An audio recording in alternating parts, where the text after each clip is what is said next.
Bismillahirrahmanirrahim. Alhamdulillahi Rabbil Alamin. Wassalatu wassalamu ala Rasulil Amin. Wa ala alihi wa sahbihi ajma'in amma ba'd. Rabbi shrah li sadri wa yassir li amri wahlul 'uqdatam min lisani yafqahu qawli. എന്റെ ശബ്ദം ശ്രവിക്കുന്ന മാന്യ ശ്രോതാക്കളെ അസ്സലാമു അലൈക്കും വറഹ്മത്തുള്ളാഹി വബറകാതുഹു. പ്രിയപ്പെട്ടവരെ, സൂറത്തുർ റഹ്മാനിലെ 13ാമത്തെ ആയത്തിനെ തദബ്ബുർ ചെയ്ത് സംസാരിക്കാനാണ് ഞാൻ ഇന്ന് ഉദ്ദേശിക്കുന്നത് ഇൻഷാ അല്ലാഹ്. സൂറത്തുർ റഹ്മാൻ മക്കി സൂറത്താണ്. പരിശുദ്ധ ഖുർആനിലെ 55ാമത്തെ സൂറത്താണിത്. പ്രതിപാദ്യ വിഷയങ്ങളെല്ലാം തന്നെ വളരെ ഗൗരവമുള്ളതാണെങ്കിലും ഇതിന്റെ പാരായണ വേളയിലും ശ്രവണവേളയിലും ആസ്വാദന രസം അനുഭവിക്കാൻ കഴിയുന്ന ഒരു സൂറത്ത് കൂടിയാണിത്. അള്ളാഹുവിന്റെ പരിശുദ്ധ നാമങ്ങളിൽപ്പെട്ട റഹ്മാൻ എന്ന നാമം കൊണ്ടാണ് ഈ സൂറത്ത് ആരംഭിക്കുന്നത് തന്നെ. ഈ സൂറത്തിൽ അള്ളാഹു അവന്റെ പ്രധാനപ്പെട്ട സൃഷ്ടികളായ ജിന്നുവർഗത്തെയും മനുഷ്യവർഗത്തെയും അഭിസംബോധന ചെയ്തുകൊണ്ടാണ് സംസാരിക്കുന്നത്. ഈ സൂറത്തിന് പരിശുദ്ധ ഖുർആനിന്റെ മണവാട്ടി എന്നൊരു ഓമന പേര് കൂടിയുണ്ട്. ഇനി നമുക്ക് ആയത്തിലേക്ക് കടക്കാം ഇൻഷാ അല്ലാഹ്. അഊദു ബില്ലാഹി മിനശ് ശൈത്വാനിർ റജീം. ബിസ്മില്ലാഹിർ റഹ്മാനിർ റഹീം. ഫബിഅയ്യി ആലാഇ റബ്ബികുമാ തുകദ്ദിബാൻ. ഫബിഅയ്യി യാതൊന്നിനെയാണ്, ആല അനുഗ്രഹങ്ങളിൽ, അലൻ ഇലൻ അലഹ് എന്നൊക്കെ പറഞ്ഞാൽ അനുഗ്രഹം എന്നാണ് അർത്ഥം. ആ ഇസ്മിന്റെ ജമ്മാണ് ആല എന്ന് പറയുന്നത്. റബ്ബിക്കുമാ നിങ്ങൾ രണ്ടുപേരുടെയും റബ്ബിന്റെ, തുകദ്ദിബാൻ നിങ്ങൾ രണ്ടു കൂട്ടരും നിഷേധിക്കുന്നത്. അതായത് അല്ലാഹു സുബ്ഹാനഹു വതആല മനുഷ്യവർഗത്തോടും ജിന്നുവർഗത്തോടും ചോദിക്കുകയാണ്, നിങ്ങളുടെ റബ്ബായ അള്ളാഹുവിന്റെ ഏതേത് അനുഗ്രഹങ്ങളെയാണ് നിങ്ങൾ നിഷേധിച്ചു തള്ളുന്നത് എന്ന്. പ്രിയപ്പെട്ടവരെ, നമുക്കറിയാം ഈ ഒരു ആയത്ത് പരിശുദ്ധ ഖുർആനിലെ സൂറത്തുർ റഹ്മാനിൽ 31 തവണ അള്ളാഹു ആവർത്തിച്ച് ചോദിക്കുന്നുണ്ട്. എന്നാൽ ഇതിന് ആവർത്തനമെന്ന് പറയാൻ സാധിക്കില്ല എന്നാണ് ഉലമാക്കൾ അഭിപ്രായപ്പെടുന്നത്. കാരണം ഓരോ തവണ അള്ളാഹു ഇത് ചോദിക്കുമ്പോഴും അവന്റെ വ്യത്യസ്തമായ അനുഗ്രഹങ്ങളെ വിശദീകരിച്ചുകൊണ്ടാണ് ചോദിക്കുന്നത്.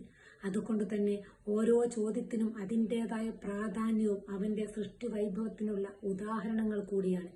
നമുക്കറിയാം, ഈ ഒരു ആയത്ത് നമ്മൾ വായിക്കുമ്പോൾ ഇതിനോട് ചേർത്ത് മനസ്സിലാക്കേണ്ട മറ്റൊരു കാര്യമുണ്ട്. അതായത് നമ്മൾ ഇന്ന് അനുഭവിക്കുന്ന അള്ളാഹു നമുക്ക് തന്നിട്ടുള്ള എല്ലാ പ്രകൃതി വിഭവങ്ങളായാലും ജീവിത വിഭവങ്ങളായാലും എല്ലാം തന്നെ ജിന്നുവർഗം കൂടി അനുഭവിക്കുകയും ആസ്വദിക്കുകയും ചെയ്യുന്നുണ്ട്. നമുക്ക് അവരെ കാണാൻ സാധിക്കില്ലെങ്കിലും അവർക്ക് നമ്മളെ കാണാമെന്ന നബിവചനം ഇതിന് ഉദാഹരണമാണ്. അതുപോലെ നബി സല്ലല്ലാഹു അലൈഹി വസല്ലം പറയുന്നു, നിങ്ങൾ ഭക്ഷണം കഴിക്കുമ്പോൾ ബിസ്മി ചൊല്ലിക്കൊണ്ട് കഴിക്കണം, അല്ലെങ്കിൽ ശൈത്താനും നിങ്ങളുടെ കൂടെ കഴിക്കുന്നതാണ്. ഈ അള്ളാഹുവിന്റെ ഈ ഒരു ചോദ്യം നമ്മുടെ ഹൃദയാന്തരങ്ങളിലേക്ക് ഇറങ്ങിച്ചെല്ലുമ്പോൾ നാം ചിന്തിക്കേണ്ട കാര്യമുണ്ട്.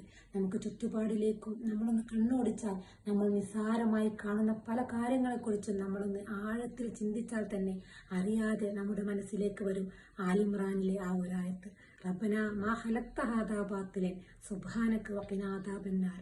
അള്ളാഹുവേ, നീ ഇതൊന്നും തന്നെ വൃഥാ സൃഷ്ടിച്ചതല്ല, നീയാണ് പരിശുദ്ധൻ, നരക ശിക്ഷയിൽ നിന്നും ഞങ്ങളെ നീ കാത്തു രക്ഷിക്കണമേ എന്ന്. അള്ളാഹുവിന്റെ ദൃഷ്ടാന്തങ്ങളെക്കുറിച്ച് അറിഞ്ഞാൽ, അവന്റെ അനുഗ്രഹങ്ങളെക്കുറിച്ച് മനസ്സിലാക്കിയാൽ അവനിലേക്ക് വിനയപ്പെട്ടുകൊണ്ട് ഖേദിച്ച് മടങ്ങുകയാണ് ചെയ്യേണ്ടത്. ജാബിർ ഇബ്നു അബ്ദുല്ലാഹി റളിയല്ലാഹു അൻഹു പറയുന്നതായിട്ട് പരിശുദ്ധ സ്വഹീഹായ ഹദീസിൽ നമുക്ക് കാണാം, നബി സല്ലല്ലാഹു അലൈഹി വസല്ലം സൂറത്തുർ റഹ്മാൻ സ്വഹാബിമാരുടെ സദസ്സിൽ ഓതി കേൾപ്പിക്കപ്പെട്ടപ്പോൾ അവർ നിശബ്ദരായിക്കൊണ്ട് ശ്രദ്ധാപൂർവം അവ കേട്ടുനിന്നു. അവസാനം നബി സല്ലല്ലാഹു അലൈഹി വസല്ലം പറഞ്ഞു, നിങ്ങളെക്കാൾ നന്നായി ജിന്നുവർഗം ഇതിനോട് പ്രതികരിച്ചിട്ടുണ്ട് എന്ന്. അതായത് ജിന്നുകളുടെ രാത്രി എന്നറിയപ്പെടുന്ന, ജിന്നുകൾ ഇൽമു പഠിക്കാൻ നബി സല്ലല്ലാഹു അലൈഹി വസല്ലമയുടെ അടുത്തു വന്ന രാത്രിയെക്കുറിച്ചാണ് ജിന്നുകളുടെ രാത്രി എന്ന് പറയുന്നത്. അന്ന് നബി സല്ലല്ലാഹു അലൈഹി വസല്ലം ഈ റഹ്മാൻ സൂറത്ത് അവർക്ക് ഓതി കേൾപ്പിക്കപ്പെട്ടപ്പോൾ അവർ ഈ ഒരു ആയത്ത് കേട്ടപ്പോൾ വളരെ നടുക്കത്തോടെയും വിനയത്തോടെയും കൂടി അതിന് പ്രതിവചിച്ചു എന്നാണ്. ലാ ബിശൈഇൻ ബിനിഅമതിക റബ്ബനാ നുകദ്ദിബ് ഫലക്കൽ ഹംദ് എന്ന്. ഞങ്ങളുടെ രക്ഷിതാവേ, നിന്റെ അനുഗ്രഹങ്ങളിൽ യാതൊന്നിനെയും ഞങ്ങൾ നിഷേധിക്കുന്നില്ല, നിനക്കാണ് സർവസ്തുതിയുമെന്ന്.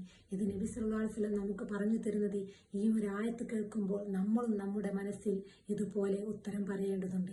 അള്ളാഹുവേ, നിന്റെ യാതൊരു അനുഗ്രഹങ്ങളെയും ഞങ്ങൾ നിഷേധിക്കുന്നില്ല, നിനക്കാണ് സർവസ്തുതിയെന്ന്.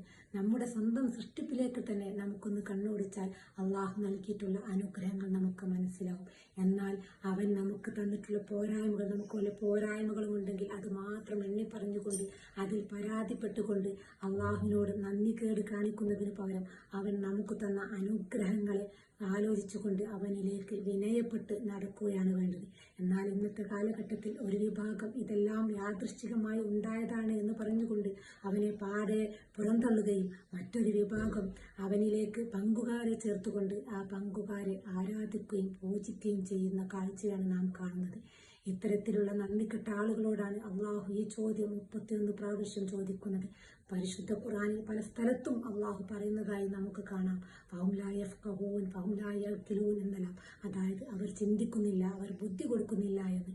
ഈ ദൃഷ്ടാന്തങ്ങളെല്ലാം കണ്ടിട്ടും അള്ളാഹുവിനെ കുറിച്ച് മനസ്സിലാക്കാൻ സാധിച്ചിട്ടില്ലെങ്കിൽ അവർ വളരെ നഷ്ടക്കാരിൽപ്പെട്ടവർ തന്നെയാണ്. നമുക്കറിയാം, പരിശുദ്ധ ഖുർആനിലെ ഈ സൂറത്തുർ റഹ്മാനിലെ ഓരോ ആയത്തും നമ്മൾ ആലോചിച്ച് മനസ്സിലാക്കിക്കൊണ്ട് ആഴത്തിൽ ചിന്തിച്ചുകൊണ്ട് ഓതിയാൽ തന്നെ, അതിൻ്റെ അർത്ഥം മനസ്സിലാക്കിയാൽ തന്നെ അവൻ്റെ അനുഗ്രഹങ്ങൾ എത്രത്തോളം ഉണ്ടെന്ന് നമുക്ക് മനസ്സിലാക്കാൻ സാധിക്കും.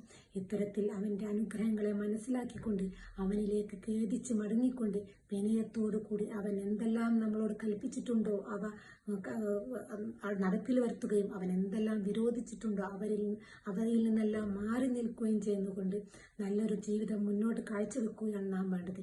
എന്നാൽ മാത്രമേ അവൻ്റെ സ്വർഗത്തിന് അവകാശികളായി തീരാൻ നമുക്ക് സാധിക്കുകയുള്ളൂ.